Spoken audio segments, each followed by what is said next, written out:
Election ward number 14 માં આવેલ અનેક વિસ્તારોમાં પીવાના ગંદા પાણીની સમસ્યાને લઈને વિસ્તારના સ્થાનિકોએ પાલિકાની વોર્ડ નંબર 14 ની કચેરી ખાતે નાયબ કાર્યપાલ ઇજનેરને રજૂઆત કરી હતી।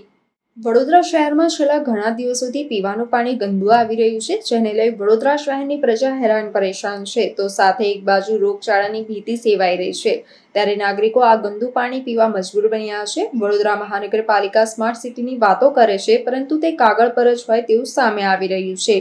વાત કરીએ તો ઇલેક્શન વોર્ડ 14 માં આવેલા અનેક વિસ્તારોમાં ગંદુ પાણી આવી રહ્યું છે, જેને લઈ આજે વિસ્તારના સ્થાનિકોએ પાલિકાની વોર્ડ નંબર 14 ની કચેરી ખાતે નાયબ કાર્યપાલ ઇજનેરને રજૂઆત કરી હતી અને વહેલામાં વહેલી તકે પાણીની સમસ્યા દૂર થાય તેવી માંગ કરી હતી।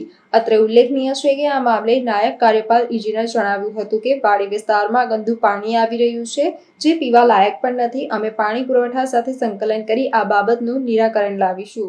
વોર્ડ નંબર 14 ની કચેરી છે। વોર્ડ નંબર 14 એટલે જૂનો વડોદરાનો વિસ્તાર જે મહારાજા સર સયાજીરાવ ગાયકવાડે ડેવલપ કર્યો હતો।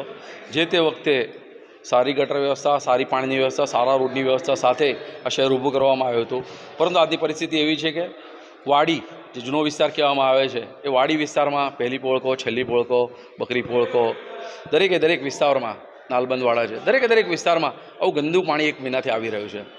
તો જનતા કઈ રીતે પાણી પીશે? આજે પરિસ્થિતિ એવી છે કે દરેક જણને જગ લઈને પાણી પીવું પડે છે। આજે 1000 થી 1200 રૂપિયાનો દર મહિને ખર્ચો કરવો પડે છે।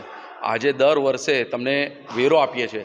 આજે જોવા જઈએ તો આ જૂનો વિસ્તાર છે, એ જૂનો વિસ્તાર એ ગ્રેડ સિસ્ટમમાં આવે છે। એ ગ્રેડ સિસ્ટમ એટલે કે સૌથી વધારે વેરો લેવાતો, મારી જાણકારીમાં તો એવું છે કદાચ આખા ગુજરાતમાં સૌથી વધારે વેરો લેવાતો વિસ્તાર આ છે, પરંતુ માત્ર ને માત્ર સારા વિસ્તારને ડેવલપ કરીને અમારા વિસ્તારને તરછોડી દેવામાં આવ્યો છે। આજે કોર્પોરેશનમાં જૂના વડોદરાને કોઈ મહત્ત્વ નથી આપવામાં આવ્યું। ટ્રાફિક સમસ્યાઓ બધી નોર્મલ સમસ્યાઓ થઈ ગઈ છે, કારણ કે જનતા એક્સેપ્ટ કરી લીધું છે, પણ જનતા આ પાણી પીવા મજબૂર કરશો ને તો જનતા રોડ પર નીકળશે, ચોખ્ખી વાત છે।